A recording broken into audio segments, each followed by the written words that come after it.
Hello दोस्तों, नमस्कार, प्रणाम। मैं हूं कुमार अभय और आप देख रहे हैं दोस्तों सच्ची घटना। दोस्तों, आज की मैं कहानी आपके सामने बयां करने जा रहा हूं। असल में इस कहानी को सुनने के बाद आपका शरीर का एक एक अंग कांप उठेगा। दोस्तों, एक कहानी जो है दहेज को लेकर के एक लड़की को कितना जुल्म सहना पड़ रहा है।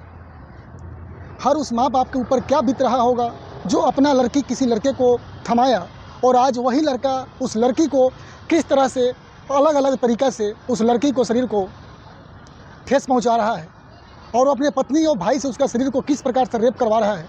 आइए दोस्तों जानते हैं। दोस्तों, कानपुर में दहेज की डिमांड पूरी नहीं होने पर नवविवाहित को टॉर्चर करने का मामला सामने आया। पीड़िता का कहना है कि पति उसे आए दिन सिगरेट से दागता था तथा जख्मों को नोचकर उसे ठीक नहीं होने देता था। इसे इतना ही नहीं, पीठ के गर्भ में पल रहे बच्चों को मौत भी कर दिया। इतना ही नहीं, देवर और ससुर पर मौके मिलते ही छेड़खानी करने लगता था तथा सास और ननद उत्पीड़न में उसकी मदद बिल्कुल नहीं करता था। परेशान होकर पीड़िता ने पति, देवर और ससुर समेत 5 लोगों के खिलाफ आज बेकनगंज थाने में केस दर्ज करवाया है। दोस्तों, पेचबाग बेकनगंज की रहने वाली महिला ने बताया 26 जनवरी 2024 को उसका निकाह मनोहर नगर शुक्लागंज उन्नाव के रहने वाले कैस उल्लाह के साथ हुआ था। शादी में परिवार के लोगों ने 6 लाख रुपए खर्च तो किया था, लेकिन शादी के बाद पति ने लोहे की अलमारी का कारखाना लगाने के लिए 10 लाख रुपए की डिमांड शुरू कर दी। रुपए की मांग पूरी नहीं होने पर पति कैस उल्लाह, सास रूसी, ससुर रिजवान, देवर राशिद, ननद साबा ने अलग अलग तरह से टॉर्चर करना शुरू कर दिया उस लड़की के साथ।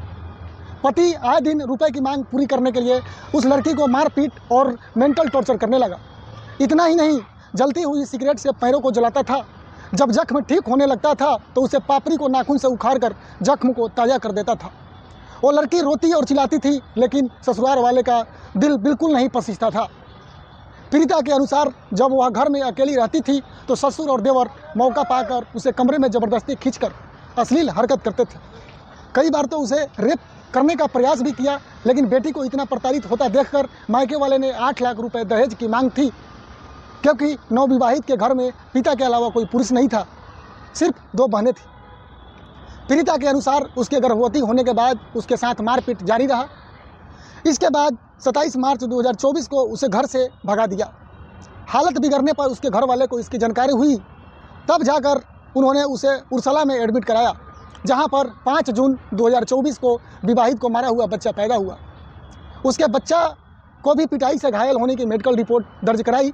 उसने तहरीर के साथ मेडिकल रिपोर्ट और सिगरेट से दागने वाले चोट के निशान की तस्वीर भी पुलिस की सौंपा है।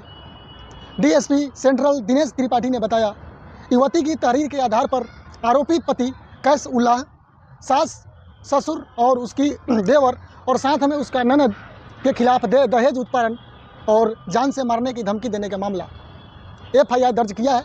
जल्द ही आरोपियों को अरेस्ट करके जेल भेज दिया जाएगा। दोस्तों, ऐसे ऐसे कहानियाँ हमारे देश में पैदा हो रही है। दोस्तों, पैदा हो नहीं रही है, लोगों ने खुद को पैदा कर रहा है, जिससे हमारे देश में जो है दहेज उत्पीड़न के चलते कईयों लड़कियां के जान जा रही है, कि कई औरतों का जान जा रही है। तो दोस्तों, हमारे वीडियो को ज़्यादा से ज़्यादा शेयर करें ताकि लोग जागरूक हो और ऐसे शादी विवाह ना करें जिससे आपको लड़की का किसी प्रकार की कोई दिक्कत हो। दोस्तों, आज की कहानी यहीं तक मैं पोस्टपोन करता हूँ। फिर मिलते हैं एक और नए क्राइम स्टोरी में। जब तक के लिए दोस्तों